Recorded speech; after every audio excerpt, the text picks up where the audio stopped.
got divorced because of a Walt Disney World burger, and I am going to rapid fire answer a bunch of frequently asked questions about Ted. Was Ted on drugs or was alcohol involved in the Disney World burger incident? No, Ted was not a drinker, really. He would have a beer at a baseball game or something like that, but he did not drink regularly, and he was not on any drugs that I know of.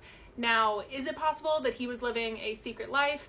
It's possible. After we got divorced, I found out that he was frequenting strip clubs and stuff like that. So, I mean, technically anything is possible, but I feel like there would have been some sort of sign, and I never saw or like witnessed anything that made me think that he could be on drugs. Have I gone back to Disney, and have I gone back for the specific Disney World burger? Yes, I have. I have run 2 marathons at the Disney World Run Disney events that they do, so I have been back a few times since the Disney World burger incident. Unfortunately, I have not actually had the burger itself because I am a vegan now. So yes, that burger saved my life, but also no, I have not had it myself. But my now husband, he has had the burger, and it was a great full circle moment. Is Ted in jail, or did I press charges? So I am preparing myself for people to be mad at me. No, he is not in jail, and I did not press charges. And if I could go back, I would. Somebody asked if I regret it. I do regret it. But I was also just trying to get out alive at that point, because this was the second time that he had strangled me, and I was very, very afraid that he was going to unalive me. And I think what people also have to realize is that I genuinely thought that this abuse was just because of me. I knew nothing about this secret life. I did not know that he had attacked his ex-girlfriend. I did not know that he was going to go on and abuse other women. Obviously, now that I have done research on domestic violence, I wish that I had, but I was very much focused on just creating a safety plan and getting out. And I really thought that there was just something very wrong with me specifically. And I was still unpacking this abusive relationship, because he would make statements like, I have nothing to live for without you, and I still felt guilty even leaving him. So to press charges, I was thinking, well, maybe he's going to unalive himself. Can I live with myself? I already felt guilty for leaving him in the first place, so I ended up not pressing charges. But I did make a police report, that way it would be documented. So I do regret it.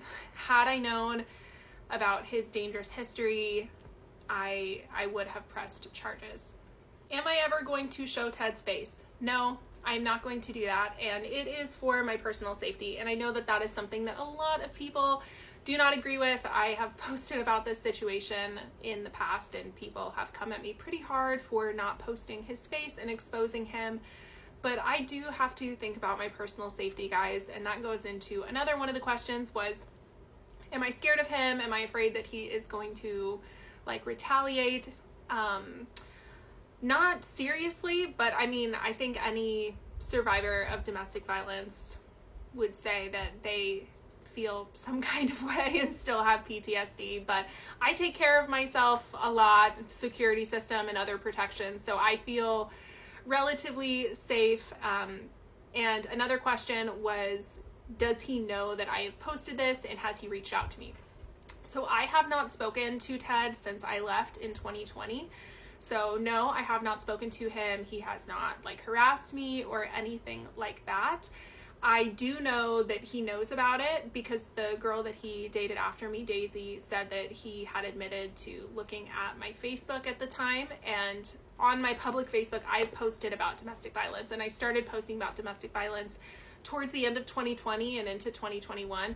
So he has been aware that I have been posting my domestic violence story for a few years now. So yes, he does know. I have him blocked, you know, but I mean, the internet is the internet. Some of you guys were wondering when he was adopted. He was adopted from birth. So he has always been with his parents. So there hasn't been like a change there. As far as, you know, his history, his birth mom, I do not have much information about that. I posted about Daisy, the girl who ended up dating him after me, and how he completely tormented her, and they had their own blow-up fight in public. And some of you were wondering how that relationship ended, because I didn't make it super clear. So after their big incident, he did take her back to the hotel, and they didn't talk for a long time. she ended up sharing with the people in her life what had happened, but after a few months she started to feel bad for him because she felt like he had no one.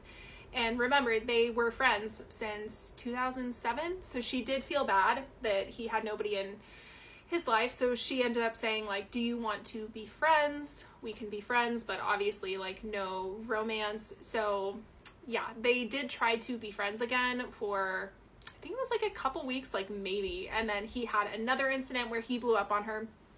And I think that was at the end of last year. So whenever that happened, she fully cut contact. So no, they are not communicating any longer. So where is Ted now? He is, I think, living with his dad, selling life insurance. That's pretty much all I know. I don't know. As far as how I feel about his potential harm to society, I do feel, guys, I do feel guilt. You know, I feel bad for whatever woman potentially is going to date him. I know that some people have like not very nicely commented and said that I need to expose him and that I'm causing danger to women by not doing it. But guys, I'm trying to stay alive, you know, and I have the pictures that I post of him. I put things over his face, but I genuinely believe that if somebody were to see that picture, they would recognize him. So I really think that anybody living in his immediate area, if they saw my video, they would be able to recognize that it was Ted. And that's just kind of what I have decided to go with. That's what I've talked with my therapist about. And I've also read books on domestic violence from Lundy Bancroft. He has the best book ever called Why Does He Do That? And he really encourages survivors to do what feels right to them. And that is what feels right to me. In the next video, and possibly the last video, I am going to be answering your questions about Bethel.